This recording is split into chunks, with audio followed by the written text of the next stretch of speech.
glory of God on him just made him probably even more magnificent looking. And I know what I'm talking about, because you know what? You could take a woman down here on earth, and she could be absolutely beautiful, and her personality will actually physically enhance her physical attributes. And then you could take a woman that would be beautiful if her attitude wasn't so nasty. So do you see how even your character affects you physically? That's something, I want to say, supernatural. But anyway, I could be wrong. Nobody has to agree with me. Lord, forgive me if I'm not right about that, but that's how I feel about it. You know what I'm saying? I don't feel like God's going to condemn me for how I feel about it. I'm not saying anybody has to agree with me one way or the other. My conference is a food for thought a lot of times.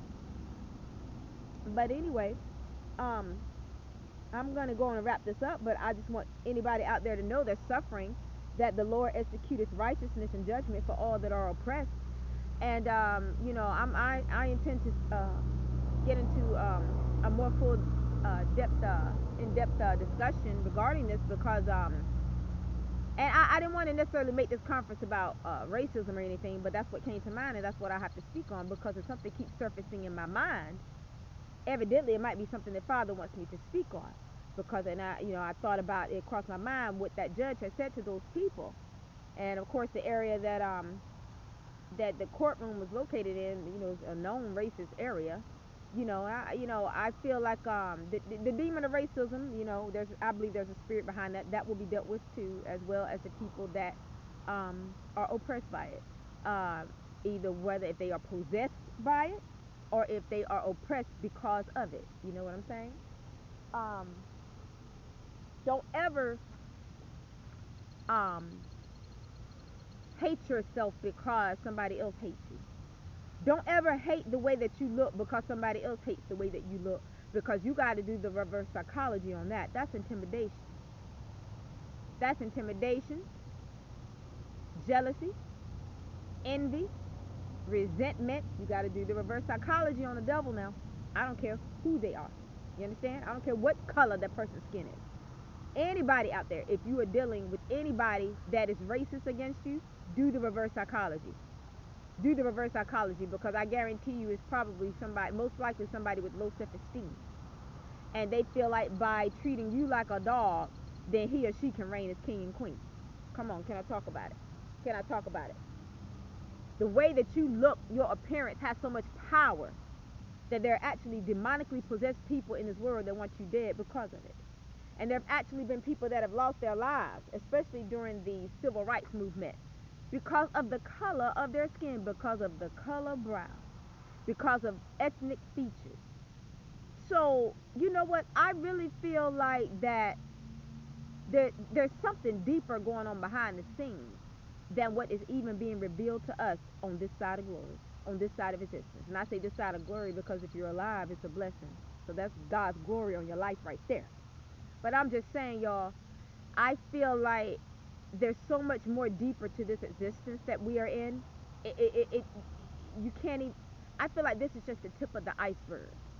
Even as it pertains to, let's talk about interracial marriages and relationships, and I know I'm going around the board and I can't go in depth right now because I didn't intend for this conference to be this long or maybe go this way, but like I said, I just open my mouth and whatever Father gives me, I speak on.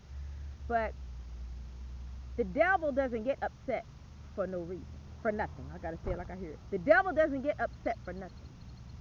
If I leave you all with anything in this conference, know that the devil does not get upset for nothing. There's a reason why he hates the way that you look. There's a reason why he hates interracial relationships. There's a reason why he hates biracial children. There's a reason why he hates people because of the color of their skin, the melanin content that they possess. There's a reason why. There is and you know what? Go to the Bible. Read the Holy Scriptures. Read it.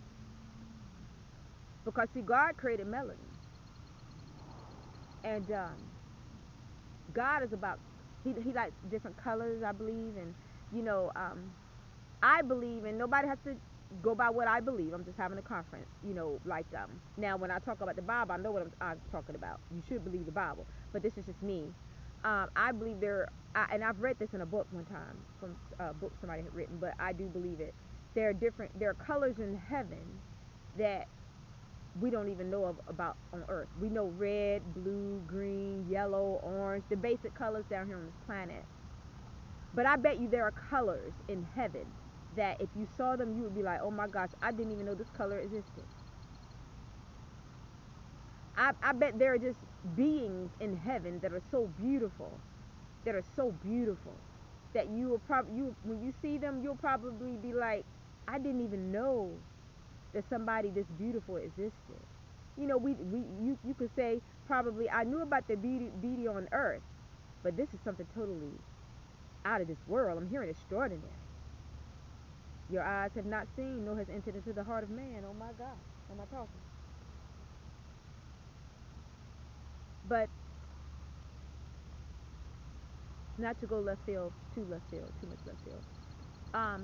For those of you out there that are oppressed, and I believe almost everybody on this earth is, because this is a place of misery. This is a place of suffering. This is a place of lack for a lot of folks. I don't want to throw it out there like that, because see, God is on the throne. So I don't want to say it like Father's not on the throne and that Father don't provide and won't provide. But I'm just saying it because that's what's going on in the world out there. There are hungry people out there. There are starving people out there. There are people that are being discriminated against out there.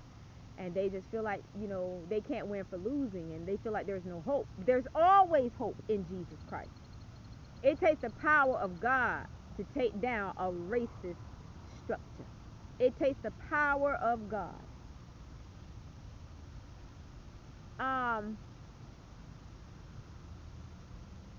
There are people that are oppressed in the prison system. And a lot of people see those people as worthless. A lot of people see those people as society's scum. Losers, criminals, felons, this and that. I'm just saying how people see them. I'm not saying that's what they are. But this is what I would say tonight to them. The Lord executed righteousness and judgment for all that are oppressed. There are people in the prisons right now in America and probably other places, but I'm speaking about America because that's what I really know about. They got to stay high behind bars to deal with the hellish treatment that they receive from various prison guards and the administration itself, other inmates. A lot of people have gone in there under what this matrix calls a major crime, but it was just nothing but probably a minor drug charge or something like that. And they've had their lives absolutely destroyed, raped, and robbed because the people that have the power to help them instead of harm them further, give them advice instead of criticize them and condemn them, have made their lives a living hell behind bars. I believe in people being punished, but I don't believe in people being tortured. There are people, they will throw them in a dark room and probably deny them food and water. And if they don't have family on the outside to come and try to visit them, which when they do, if they've been beaten half to death, they're going to be denied to see them. That person don't stand a chance. The only person that they have that can come through those walls is Jesus Christ, because they've fallen into the devil's hand. For the thief cometh not but for to steal and to kill and to destroy. And the thief will call you a criminal, but won't call itself a murderer. That's trying to murder you through your circumstances. Oh my gosh, am I talking? Am I talking out here? Because the devil's not going to get away with anything. The devil's not going to get away with calling you derogatory names behind bars, talking about your mama to provoke you to fight them so they can beat you down with a stick and throw you in the hole, not feed you, let you get jumped, beat, and raped, and not do anything about it, but you're concerned about the crime out here in society. But you're not concerned about the crime that takes place in your institutions. Can I talk about it? Oh my God, wait a minute. Wait a minute. I know the devil's sick of my mouth and I don't care. Ain't nothing he gonna do about it. You can't touch this right here.